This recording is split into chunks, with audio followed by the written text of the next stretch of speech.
Alright, what we have here today, today's project is it's a brand new Century Arms build C39V2. And what we found on this, it hasn't been taken to the range, nothing's been done with it. It's purchased new, and we thought we'd check it with some go and no-go gauges just to make sure that the Century Arms was built correctly at the factory. What we found is that the go gauges did not close. For whatever reason, the bolt will not close on the go gauge. So initially we had this. This is a SAAMI spec. See if this thing will show up on this. I don't know if this will focus, but it's a SAAMI spec go gauge. It's made by Climber, and it's a 762x39, and it's, you know, made to SAAMI specs. I think I had read or heard somewhere that the SAAMI spec, which is the American Sporting Association, is a slight bit different than the CIP gauge, which is the European or Russian spec. So we tried with this first, and it would not close. Then we purchased a CIP gauge from Brownells, and this is a Manson CIP gauge. 762x39, and it's to the CIP spec, which is, I believe, the Russian spec. We tried both of these go gauges in this rifle, and that was without the bolt strip, and the action will not close. So I sent a email to Century Arms, and through a couple of back and forths from customer service, I finally got a decent, seems like a guy that knows what he's talking about, said to me, "Did you do it with the bolt strip?" And my answer was no, because I didn't do it with the bolt strip. And he said, "Well, try it with the bolt strip, and then you can close it in the action." Let's try this one first. Now, this is without stripping the bolt.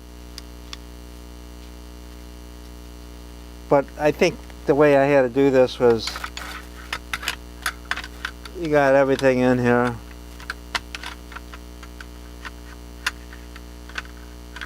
And you get it up by the ejector, and then you got to reach in here without dropping it. Maybe we want to move this out of the way here.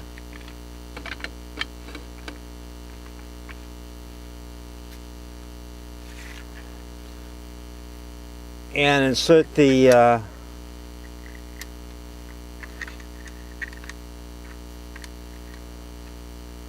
gauge into the bolt.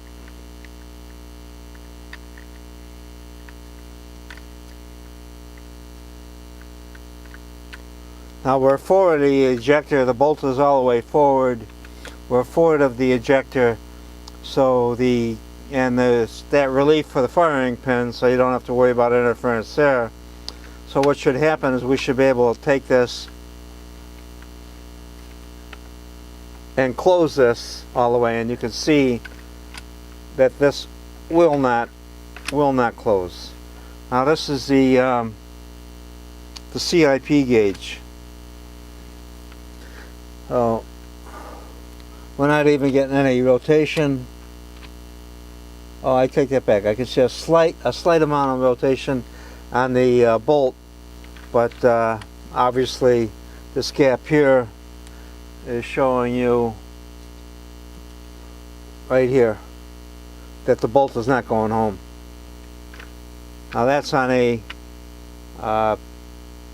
CIP gauge, so we can pop this one out. A go gauge, CIP made by Manson. 762x39. Like I say, it's got the cutout for the ejector and the relief for the firing pin. So now we'll try this is a GO gauge made by Climber.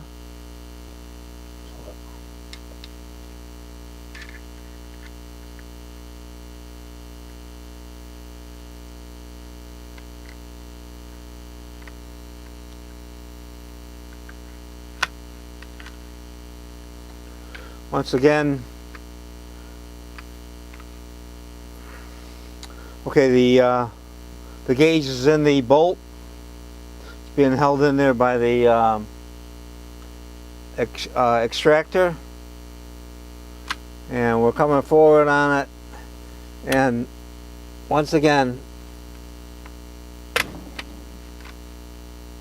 and this is the Climber gauge. We can see that this bolt will not go home. Alright, so this gap right here shows you that the bolt is unable to go home. With that GO gauge in there, the headspace just isn't correct on this rifle. So either material would have to be taken off the back of the bolt, but being this is a brand new rifle, or the barrel would have to be moved forward a little bit. Or a reamer would have to be taken to the barrel for the chamber size. The other thing that would be interesting is this dimension here. And what I'm looking at here is the dimension from the base of the GO gauge to the face of the chamber.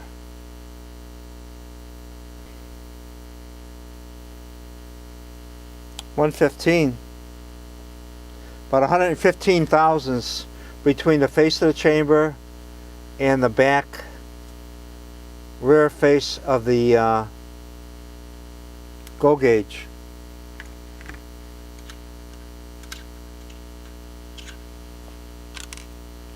And that's with the Climber. So the SAAMI gauges are actually, it's the looser fit.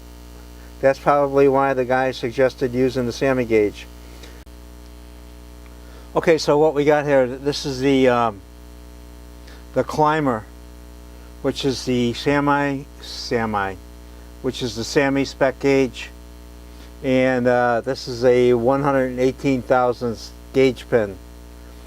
So with a Climber being jammed in there with a washer on the back side of it, between the bolt face and the bottom of the Climber gauge, which is what the washer is at, I'm able to fit in 118 thousandths.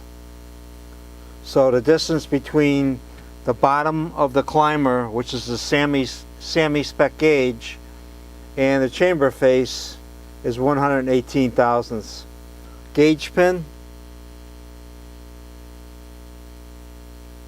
and there she goes, right in between the chamber face and the bottom of the CIP gauge, which is the Manson gauge. So we got 115 thousandths on a CIP gauge and 118 thousandths on a SAAMI gauge. Okay, here we are. We got a strip bolt. We've got the CIP gauge in, which is the Manson gauge. And that was the lesser distance between the bolt face, between the chamber face and the rear of the gauge. So this is with the CIP gauge and a strip bolt. As a carrier and bolt come forward, I can see the bolt just start to rotate, so that means it's contacting the bullet guide ramp. And as it goes forward, that's it. This is a GO gauge. And the distance between here and here, this thing is not closing on the GO gauge. It should. So this has got an issue. Let me show you the bolt. It's fully stripped. So there you have the strip bolt. The firing pin's out, the extractor's out, and that's how you determine a strip bolt. So this is per customer service. They wanted this checked with a strip bolt, and here we are, strip bolt. And I can see this contact area here. Let me set the carrier down. This contact area right here, you can see it. I mean, you'd have to cut this surface down and this surface down, or move the chamber forward. And the only way to move the chamber forward is drive the barrel, drive the pin out, push the barrel out a little bit, re-drill, and then. So I don't know how they're going to correct this, but this is a brand new rifle. It hasn't been ever shot. You can see. I mean, this is unused stuff. You can see this is where the ramp is for the bullet guide contact, and it's contacting just on the outside here. But this is the Manson CIP gauge, GO gauge. Once again, we've got a strip bolt.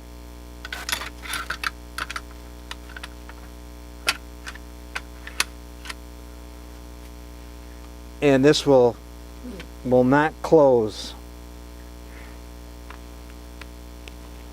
Jesus. But not going to happen. So on this one, it's trying to get in there, but not going to happen. So what's happening is the bolt is starting to turn, and right here. Well, let me pull the bolt out of it. Carrier's down. Well, what's happening here is the bolt is starting to turn, and it's wedging against this part. That's why it's so tight to get apart. But it's wedging in, locking in right there, and that's against this point right here on the receiver. And that again is with the SAAMI gauge. This is a climber SAAMI gauge. You can make that out. The printing on this isn't the brightest. Alright, with a strip bolt. So this rifle has to go back to Century Arms, and they have to take care of this issue. It's a brand new rifle, never been fired. Alright, thanks for watching.